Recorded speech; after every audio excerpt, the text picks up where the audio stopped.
شهید رونیاریا منه.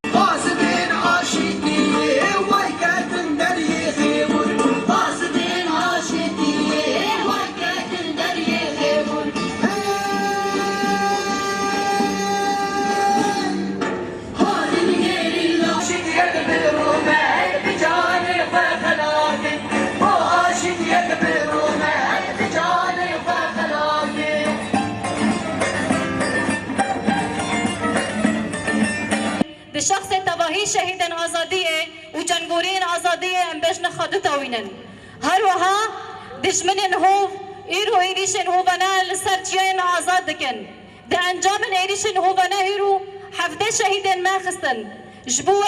بحمی آوین خا بحمی چکن کیماوی ایگو اقد خاکرن بکارتینن لسر به اساس ایرو ام بنگ خابدن تواهی جهانی هیرو سرپیان جبونا گریلیان آزادیه هر وها سازین ملبت شهیدا و تواهی قادن گویو بشبدکن جبونا آزادیه خانابن سرپیا جبرگو دجمن شب و روز کارتکی جبونا تنهینا گله کرد بکه لأما هوالن ما لسر چیان آزاد شبدکن و برخددن حمی اول زانن ایرو جاره کدن دولتا ترکا داگر کر ایریشن خواه لسر چای کردستان دوباره دکه دولتا ترک و هفکارن وان ینکو تو جاری جی به هیز و ارادای من نکاری بون و به کمیاسال ایریشی چای کردستان دکه دفکره کو بکن به هیز و ارادای من بشکنه اما بلا دولتا ترک وید تشتیش خواره قد خیال نکه جبت کو تو کس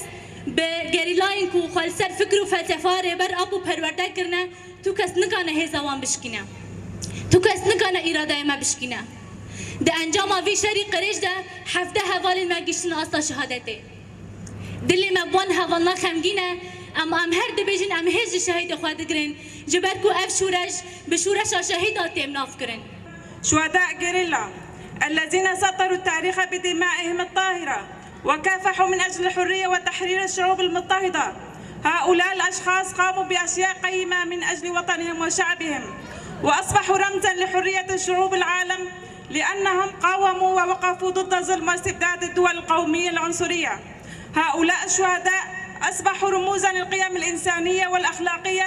لأنهم عشقوا الوطن ودافعوا عنه بكل الوسائل الإنسانية النبيلة بسهوله وجباله وكل ذرة من ترابه دون التمييز وقاوموا كل الهجمات الداخلية والخارجية حتى ضحوا بأغلى ما لديهم وهي الروح من أجل حماية هذه القيم والارتقاء به ونقول الشهداء خالدون وباقون في قلوبنا وذاكرتنا.